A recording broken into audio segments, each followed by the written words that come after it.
से सरकार बनी मध्य प्रदेश में उस वक्त से ही लगातार देखा जा रहा है कि वो मुख्यमंत्री के कोई कार्यक्रम हो या फिर प्रधानमंत्री के कोई कार्यक्रम हो, मध्य प्रदेश में विशेष तौर पर उन कार्यक्रम कहीं ना कहीं ज्योतिरादित्य सिंधिया ये भी समझ रहे थे कि मध्य प्रदेश की मोहन यादव सरकार जो है वो उनके इलाके को लगातार दरकिनार कर रही है। वो बड़े बड़े वादे वहाँ पर कर चुके हैं, तो ये भी एक एंट्री बना दिया गया, आश्वासन ये दिया गया कि भाई जब चुनाव होंगे उसके बाद जो परिस्थितियाँ रहेंगी उनके आधार पर आपको सीएम बनाया जाएगा। तो इस उम्मीद के साथ वो 2024 में भी बने रहे। लेकिन जिस तरीके से 2023 में मोहन यादव की जो एंट्री हुई है वो ज्योतिरादित्य सिंधिया को ये सोचने पर मजबूर कर देती है कि अब शायद बीजेपी संगठन उन्हें मुख्यमंत्री की कुर्सी तक नहीं पहुंचाए।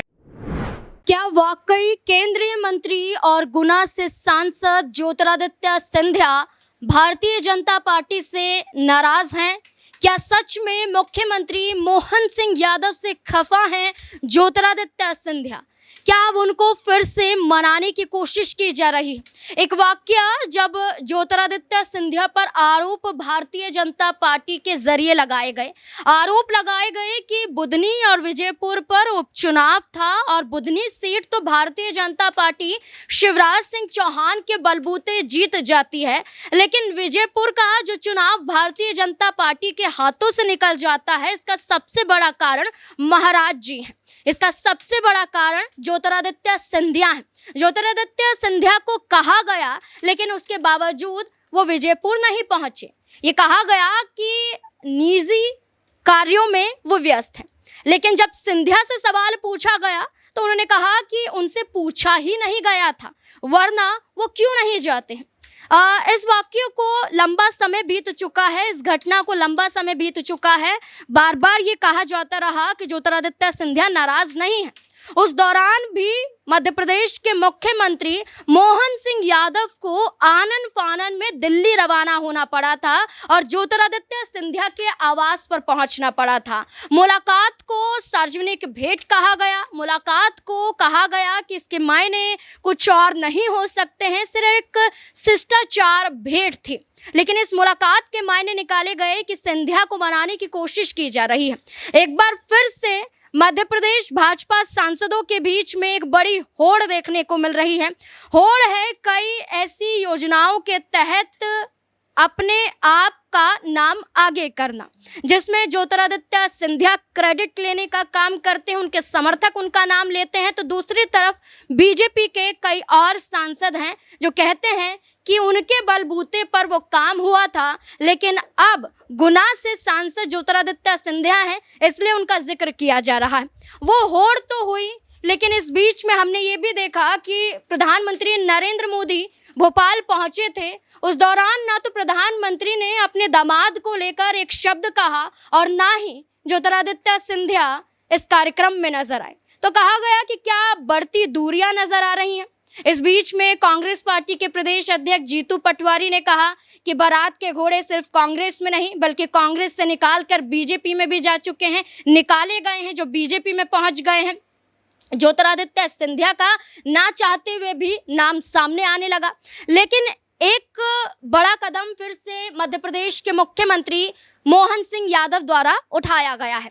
यहाँ मुख्यमंत्री मोहन सिंह यादव एक बार फिर दिल्ली आए हैं और उन्होंने मुलाकात की है ज्योतिरादित्य सिंधिया से। यहाँ पर आप स्क्रीन पर देखेंगे तो लिखा हुआ है कि ज्योतिरादित्य सिंधिया के घर पहुंचे सीएम मोहन यादव, दिल्ली में हुई मुलाकात, जाने किन मुद्दों पर हुई चर्चा।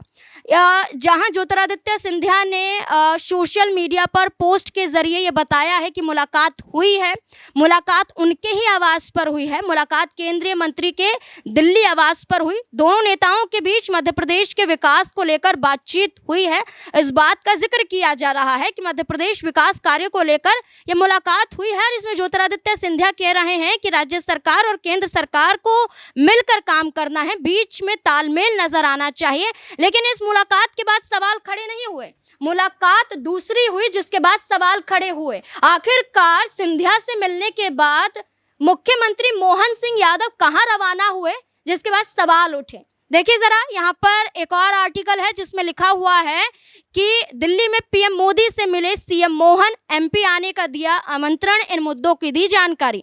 मुख्यमंत्री मोहन सिंह यादव ने प्रधानमंत्री नरेंद्र मोदी से मुलाकात की दिल्ली में और उन्हें एक निमंत्रण भेजा कि वो मध्य प्रदेश आए और इस बात को साझा करते हुए पोस्ट खुद मुख्यमंत्री ने लिखा कि आज नई दिल्ली में यशस्वी प्रधानमंत्री श्री नरेंद्र मोदी जी से सौजन्य भेंट की।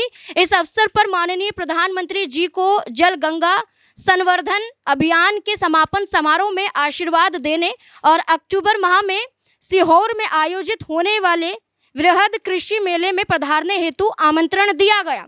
यहाँ बताया तो गया कि प्रधानमंत्री को आमंत्रित करने के लिए मुलाकात हुई, लेकिन सवाल ये उठ रहे हैं कि सीधा ज्योतिरादित्य सिंधिया से मिलने के बाद प्रधानमंत्री से मुलाकात, सवाल तो जरूर उठेंगे। मध्य प्रदेश के गलियारों की बात करें तो वहां पर चर्चा तो बार बार सिंधिया की हो रही है।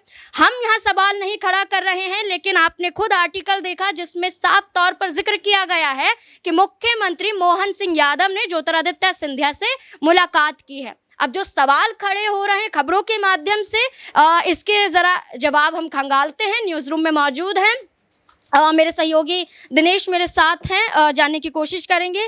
दिनेश, लगातार चर्चा हो रही है ज्योतिरादित्य सिंधिया पर, चर्चा हो रही है कि क्या बीजेपी से नाराज है, लेकिन हम सारी बातों को छोड़े, अचानक से ज्योतिरादित्य सिंधिया से दिल्ली में मोहन सिंह यादव की मुलाकात, फिर मुख्यमंत्री प्रधानमंत्री से मुलाकात करते हैं, इसके मायने आपकी नज़र में क्या हो सकते हैं? देखिए नाज़मीन, यहाँ पर 2-3 फैक्टर मैं जिक्र करना चाहूँगा कि ज्योतिरादित्य सिंधिया, एक तो ये जब से सरकार बनी मध्य प्रदेश में उस वक्त से ही लगातार देखा जा रहा है कि वो मुख्यमंत्री के कोई कार्यक्रम हो या फिर प्रधानमंत्री के कोई कार्यक्रम हो, मध्य प्रदेश में विशेष तौर पर उन कार्यक्रमों से लगातार दूरी बना रहे थे। हमने देखा कि चंबल के इलाके में जिस तरीके से जो बुंदेलखंड का इलाका है, वहाँ पर प्रधानमंत्री नरेंद्र मोदी ने पिछले साल करीब 40,000 करोड़ रुपए की जो परियोजनाएं थी उनका शिलान्यास किया, लेकिन ज्योतिरादित्य सिंधिया इतने बड़े प्रोजेक्ट के शिलान्यास में भी वहाँ पर मौजूद नहीं रहे।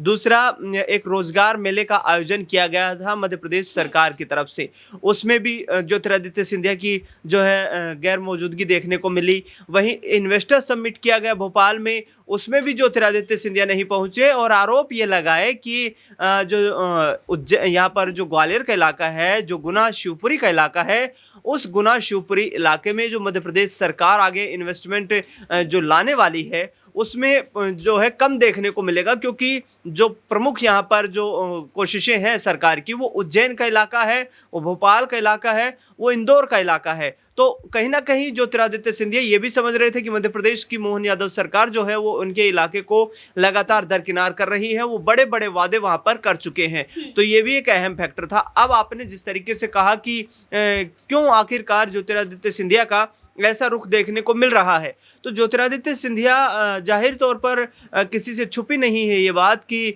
मुख्यमंत्री की कुर्सी की चाहत में है।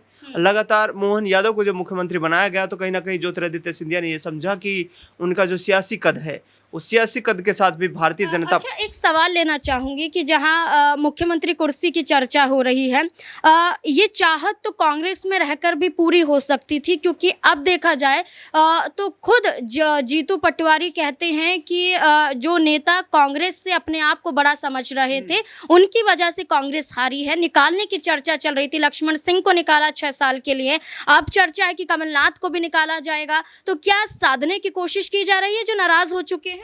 देखिए, अब यहाँ पर भी 2 फैक्टर आपको नजर आते हैं। ज्योतिरादित्य सिंधिया का कांग्रेस को लेकर के इतना कड़ा रुख नजर नहीं आ रहा है। हाल ही में जिस तरीके से जो राहुल गांधी हैं, उन्होंने बिना नाम लिए भी ये निशाना साधा भोपाल में, जब उन्होंने संगठन सृजन कार्यक्रम किया तो उस दौरान कहा कि कुछ राजनेता ऐसे थे जो अपने बूथ को नहीं जिता पाते लेकिन सीनियर लीडर है, तो उनका निशाना सीधे तौर पर कमलनाथ थे, उनका सीधा निशाना मध्य प्रदेश में दिग्विजय सिंह थे, उनका सीधा निशाना जो है ज्योतिरादित्य सिंधिया थे। लेकिन ये बात भी ये अहम फैक्टर है कि जो ज्योतिरादित्य सिंधिया हैं वो कमलनाथ के खिलाफ पूर्ण रूप से बगावत में थे उस दौरान, और उन्हें उम्मीद दिखाई दे रही थी कि भारतीय जनता पार्टी में यदि वो विधायकों के साथ शामिल हो रहे हैं तो बीजेपी कोई उन्हें बड़ा ताज देने का काम करेगी। उस दौरान शिवराज सिंह चौहान को मुख्यमंत्री बना दिया गया, आश्वासन ये दिया गया कि भाई जब चुनाव होंगे उसके बाद जो परिस्थितियां रहेंगी उनके आधार पर आपको सीएम बनाया जाएगा। तो इस उम्मीद के साथ वो 2024 में भी बने रहे। लेकिन जिस तरीके से 2023 में मोहन यादव की जो एंट्री हुई है वो ज्योतिरादित्य सिंधिया को ये सोचने पर मजबूर कर देती है कि अब शायद बीजेपी संगठन उन्हें मुख्यमंत्री की कुर्सी तक नहीं पहुंचाएगा, क्योंकि चर्चा ये भी रहती है कि दूसरे राजनीतिक दलों से आने वाली राजनेताओं को भारतीय जनता पार्टी इतनी बड़ी जिम्मेदारियां नहीं सौंपती है। तो आपने जो कहा कि जो सीनियर लीडर्स थे उनकी वजह से आ रहे हैं, जीतू पटवारी ने कहा है, और लक्ष्मण सिंह को जो वो कांग्रेस से निकाला गया है, अब आने वाले वक्त में कमलनाथ का नंबर हो सकता है, दिग्विजय सिंह का नंबर हो सकता है। कोई बड़ी बात नहीं है, क्योंकि राहुल गांधी स्पष्ट तौर पर कह चुके हैं कि ऐसे लोगों का साथ छोड़ देने की आवश्यकता है जो अपना बूथ नहीं जिता सकते हैं। तो ये आने वाले वक्त में देखना दिलचस्प होगा कि कांग्रेस पार्टी कितनी मजबूत होती है। और हाँ, एक और यहाँ पर अहम चीज ये है कि यदि भारतीय जनता पार्टी की कार्यशैली पर कांग्रेस चली तो कांग्रेस अब फिर से ज्योतिरादित्य सिंधिया को यह बड़ा ऑफर दे सकती है। यदि कमलनाथ और जीतू पटवारी अपने आप को कांग्रेस की मुख्य धारा की राजनीति से मध्य प्रदेश में अलग करते हैं तो वहां पर फिर से जो ज्योतिरादित्य सिंधिया है उनके लिए दरवाजे खुलते नजर आ सकते हैं। बिल्कुल, गुजरात हो या मध्य प्रदेश हो, राहुल गांधी के जरिए लगातार बदलाव करने की बात कही गई है, युवा चेहरों को मौका देने की बात कही गई है। लेकिन भारतीय जनता पार्टी में अगर मध्य प्रदेश के अंदर की बात करें तो सिर्फ और सिर्फ सवाल ही सवाल रह जाते हैं। लाडली बहना योजना हो, सवाल रह जाते हैं कि क्या ज्योतिरादित्य सिंधिया नाराज हैं, सवाल रह जाते हैं कि क्या मुख्यमंत्री मोहन सिंह यादव को कुर्सी सौंपकर बीजेपी फंस चुकी है। सवाल जनता के हैं, राय न्यूज़ रूम से निकलकर सामने आ रही है। इस पूरे मुद्दे को लेकर अब आप क्या सोचते हैं, अपनी राय भी कमेंट सेक्शन में जरूर दें। देखते रहें SPN9 न्यूज़। धन्यवाद।